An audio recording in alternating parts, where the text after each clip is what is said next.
કોરોનાની એન્ટ્રી પડી છે, આરોગ્ય વિભાગ માટે ચિંતાનો વિષય. કોઈ એક્શન પ્લાન, કેટલા કેસ?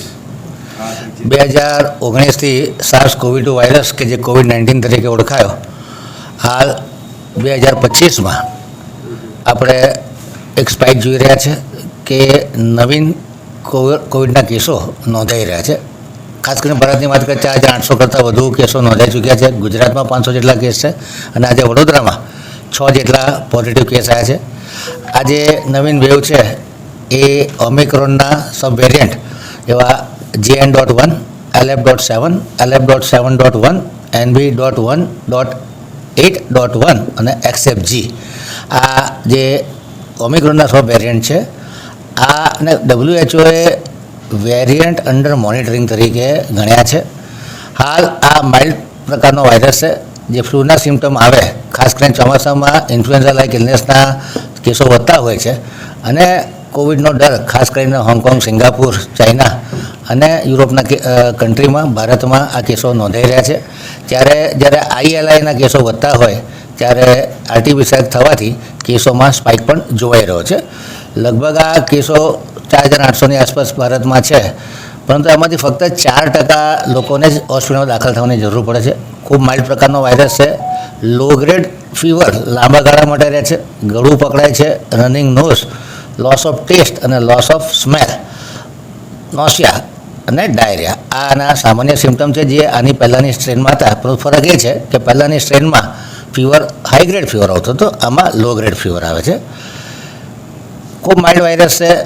ફક્ત 4%ને એડમિશન થવાની જરૂર છે, ઇન્ડોર એડમિશન. 96% લોકો હોમ ક્વોરન્ટાઇનથી સારા થાય છે. પરંતુ નાના બાળકો, 60 વર્ષ કરતાં વધુ ઉંમરના વડીલો અને કોમોર્બિડ કન્ડિશનવાળા પેશન્ટો, જેમાં હાર્ટના પેશન્ટો હોય, લીવરના પેશન્ટો હોય, કિડનીના રોગો હોય, COPDના પેશન્ટ હોય, કેન્સરના દર્દીઓ હોય, બ્લડ પ્રેશર અને ડાયાબિટીસના દર્દીઓ, આ લોકોએ વિશેષ કાળજી રાખવાની જરૂર છે. નાના બાળકોએ વિશેષ કાળજી રાખવાની જરૂર છે.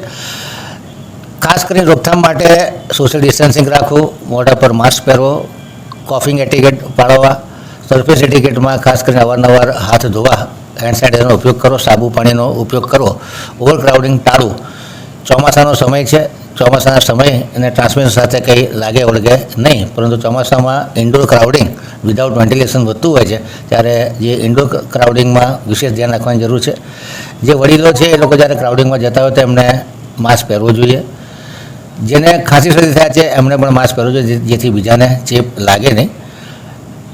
ભારતના મોટાભાગના નાગરિકોમાં કોવિડના પાછલા વેવમાં કોવિડ થઈ ચૂક્યો છે, એટલે કુદરતી જે રોગપ્રતિકારક શક્તિ છે એ નાગરિકોમાં ડેવલપ થયેલી છે. એ સિવાય ભારતમાં 2 વેક્સિન, કોવેક્સિન અને કોવિશિલ્ડ, આના પણ મેક્સિમમ ડોઝ અપાયા છે, જેથી કરીને નાગરિકોમાં આંતરિક રોગપ્રતિકારક શક્તિ ઊભી થયેલી છે, જેથી આના સિમ્ટમ વધુ નહીં હોય. પરંતુ આની પ્રસાર ગતિ એટલે સંક્રમણનો પ્રસાર દર વધુ છે, પણ એનો મતલબ એવો નથી કે એની ગંભીરતા વધુ છે.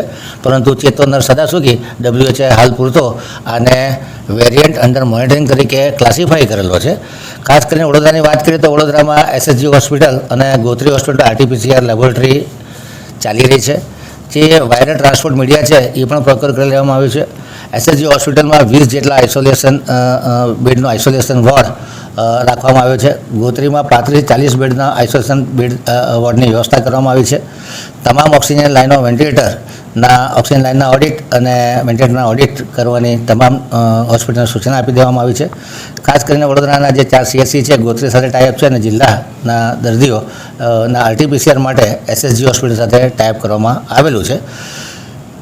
આરોગ્ય તંત્ર સંપૂર્ણ સજ્જ છે. જૂના અનુભવને આધારે ઘણા બધા ઓક્સિજન બેડ વડોદરા શહેરમાં, લાસ્ટ ટાઈમ તો 16,000 જેટલા ઓક્સિજન બેડ આપણે રાખ્યા હતા અને 1200 કરતાં વધુ વેન્ટિલેટર વડોદરામાં અવેલેબલ છે. ત્યારે કોઈએ બિલકુલ પેનિક કરવાની જરૂર નથી, ફક્ત સાવચેત રહેવાની જરૂર છે. મેં કીધું એમ કે કોમોર્બિડ કન્ડિશનવાળા અને મોટી ઉંમરના દર્દીઓને વિશેષ ધ્યાન રાખવાની જરૂર છે. Thank you sir.